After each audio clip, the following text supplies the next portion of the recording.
So this is lesson 1, B as in boy, the second video over lesson 1, top of page 22, example 1.2. It's asking us to find how many degrees x and y are.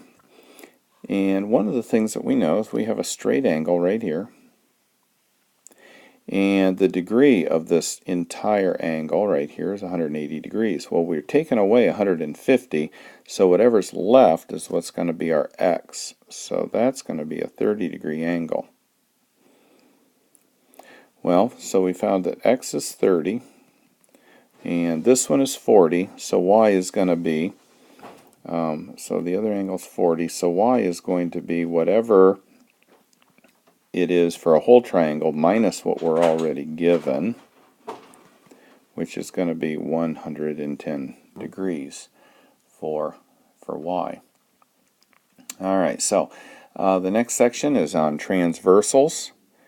And transversals a transversal is a line that cuts or intersects two or more lines. A lot of times those lines are parallel to each other. And if a line is parallel, if I want to say it's parallel, what I'll do is I'll put a little arrowhead on both of these saying that they're parallel to each other. And that's a transversal. It goes through that. They don't have to be parallel lines, but if they are, it makes life so much better. And what happens when we have a transversal that cuts through there, we get some different angles here. We have 4 angles here and we have 4 angles here. And a couple things that are good to know about these angles is that this angle, this angle, this angle, and this angle are all the same measurement, which also means that this one, this one, this one, and this one are the same measurements. And it also shows us that any red and green angle added together is going to give me the straight angle, which is 180 degrees. So this plus this is 180. It also means that this angle plus this red one, a green and a red one, are going to be 180 degrees.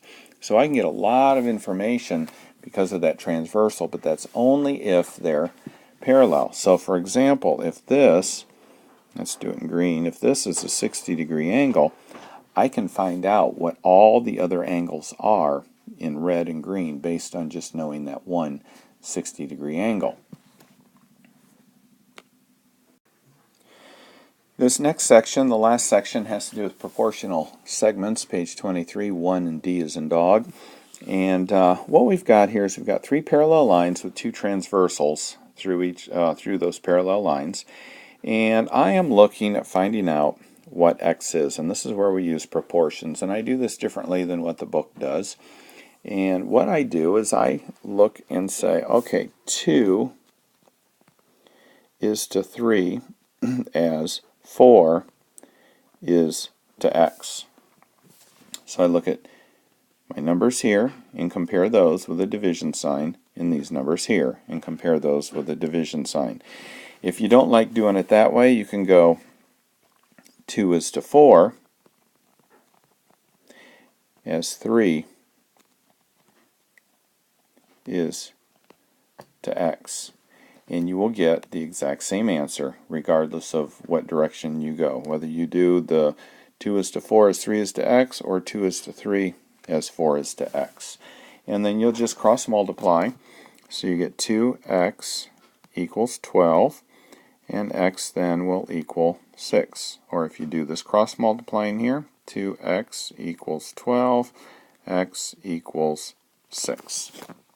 So either way you want to do that will work, and that's how proportions go. So if you look at example 1.5 on the next page, which would be top of page 24, we have that figure.